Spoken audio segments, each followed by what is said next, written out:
Imagine this. The presidents of South Korea and the United States agree on something historic. Wartime operational control of the South Korean military. And then, a US general steps in and says, "Not so fast." Last week, US Forces Commander Xavier Brunson told Congress, conditions must come before timelines. In other words, even if political leaders agree, it doesn't move forward unless the military says it's ready. From South Korea, I covered the Korean Peninsula without the usual cliches.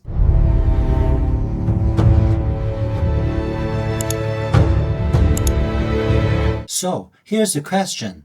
Why doesn't South Korea fully control its own military in wartime? And can that actually change? In peacetime, South Korea controls its own military. That's standard. But in wartime, command shifts to the Combined Forces Command. And that command is led by a US general. South Korean forces don't disappear, and Korean officers still lead their units. But major decisions, strategy, priorities, overall direction are made within a US-led structure. That's the core issue.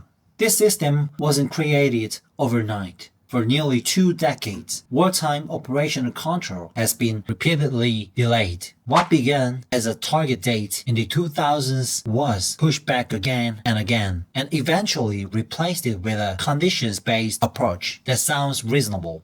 But in practice, it means there is no fixed deadline. Today, the goal is often discussed around 2028. On paper, preparations are underway and the transitions is being tested. But the real question isn't whether South Korea can handle it technically. The real question is who decides when the conditions are actually met. Officially, US Forces Korea exist to deter North Korea, but in recent strategy discussions, the role has expanded beyond the peninsula, including border regional deterrence, especially in relation to China, and that changes the equation because wartime operational control is not just about defense, it also affects how and where forces can be used. There is also another layer. Countries hosting US military bases can become involved in wider conflicts, even if they are not the ones that initiate them. We've seen this in other regions. When tensions rise, bases become targets, and host nations can be pulled into escalation dynamics they did not directly choose. South Korea is not outside of that reality. Now, back to Xavier Brunson. He did not reject the idea of transfer. What he emphasized was timing and readiness, and he pointed to a possible shift around 2029. That may sound like a small delay, but strategically it matters because 2028 sits around end of a US presidential term, while 2029 would place the decision into a new administration. And in US politics, alliance policy often shifts with leadership changes.